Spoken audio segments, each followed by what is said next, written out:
구독자 여러분 안녕하세요. 이번 시간에는 건강산맥행 세 번째 시간으로 사구계에 이어서 그 말씀을 하시고 난 뒤에 그 경전에 대한 어떤 그 깊이 있는 말씀을 하시고 난 뒤에 가부좌를 털고 앉으셔서는 곧 건강산매에 들어가서 몸과 마음이 움직이지 않으셨습니다. 이 말씀을 건강산매에 들어간 몸과 마음이 움직이지 않았다는 것에 대해서 오늘 설명을 좀 해볼까 합니다. 부처님께서 가부좌를 털고 건강산매에 드셨다는 것은 마음이 고요하고 집중된 상태에 이르렀다는 것을 의미합니다. 양자역학이나 현대과학 이론으로 설명하자면 건강산매는 양자역학의 양자 상태와 유사하다고 할 수 있습니다. 양자역학의 양자 상태는 물질의 상태를 확률로 나타내는 것입니다. 따라서 양자역학의 양자 상태는 형상이 없고 의도나 작용이 없습니다. 부처님께서 건강산매에 드셨을 때는 마음이 고요하고 집중된 상태에 이르렀기 때문에 양자역학의 양자 상태와 유사한 상태에 도달했다고 할 수 있습니다. 구체적으로 부처님께서 건강산매에 드셨을 때는 다음과 같은 현상이 나타날 것으로 예상됩니다. 마음이 고요하고 집중되었기 때문에 마음의 분별이 사라졌습니다. 마음의 분별이 사라졌기 때문에 마음이 형상이 없고 의도나 작용이 없게 되었습니다. 마음에 형상이 없고 의도나 작용이 없게 되었기 때문에 마음이 양자역학의 양자 상태와 유사한 상태에 도달하게 되었습니다. 건강산매는 마음의 분별에서 벗어나고 마음의 본질을 깨닫는 상태라고 할 수 있습니다. 따라서 건강산매에 들은 것은 진리에 도달하는 것으로 볼 수 있습니다. 이처럼 양자역학이나 현대과학적 이론은 부처님의 가르침을 이해하는 데 도움이 될 수 있습니다. 또한 건강산매는 불교에서 명상의 한 형태로 마음을 집중하고 깊이 명상하여 깨달음과 평화를 찾는 데 사용되는 기법 중 하나입니다.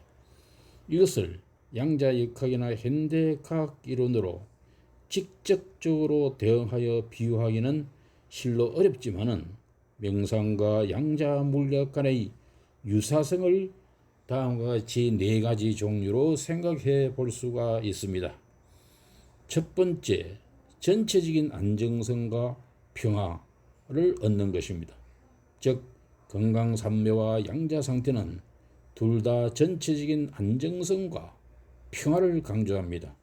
건강산매에서 명상자는 마음을 집중시키고 모든 생각과 분노, 욕망 등을 정화하여 내부적으로 안정된 상태를 찾으려고 노력합니다. 즉, 마음이 조용해지고 안정됨으로써 깨달음을 이룰 수 있습니다. 두 번째로는 불확실성과 결정성의 대립 관계에 있다는 것입니다. 즉, 양자 물리학에서는 양자 상태의 입자들이 동시에 불확실한 여러 상태에 있을 수 있다는 것이 강조됩니다. 이것은 물리학적인 세계에서 불확실성의 개념을 도입하는 것입니다. 또한 건강산매에서도 마음의 움직임과 생각은 정화되어 불확실한 욕망이나 분노와 같은 요소에서 벗어나 결정된 상태로 진입하려는 시도가 있습니다. 세 번째로 상대적인 시간과 공간의 변화입니다. 명상과 양자 물리학은 상대적인 시간과 공간의 변화에 대한 관심을 가집니다. 건강산매에서는 명상자, 즉 수련자는 현재의 순간에 집중하고 미래나 과거의 생각을 배제합니다. 양자 물리학에서도 양자 상태의 입자들은 시간과 공간을 상대적으로 다르게 경험할 수 있습니다. 그 다음에 네 번째로 연결성과 상호 의존성입니다. 양자 물리학에서 입자들 간의 연결성과 상호 의존성이 강조됩니다. 한 입자의 상태가 다른 입자의 상태에 영향을 미칠 수 있습니다. 마찬가지로 건강산매에서는 맹상자의 내부적인 상태가 외부 세계와 상호 연결되고 영향을 미칠 수 있습니다. 이러한 유사성은 건강산매와 양자물리학이 모두 현실적이고 미묘한 세계를 이해하려는 시도에서 나타납니다. 그러나 명상은 정신적인 수련을 위한 것이며 양자물리학은 물리적 세계를 연구하는 것입니다.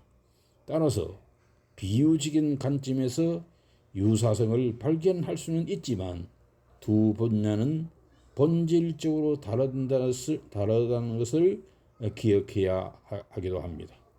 어떻습니까, 여러분?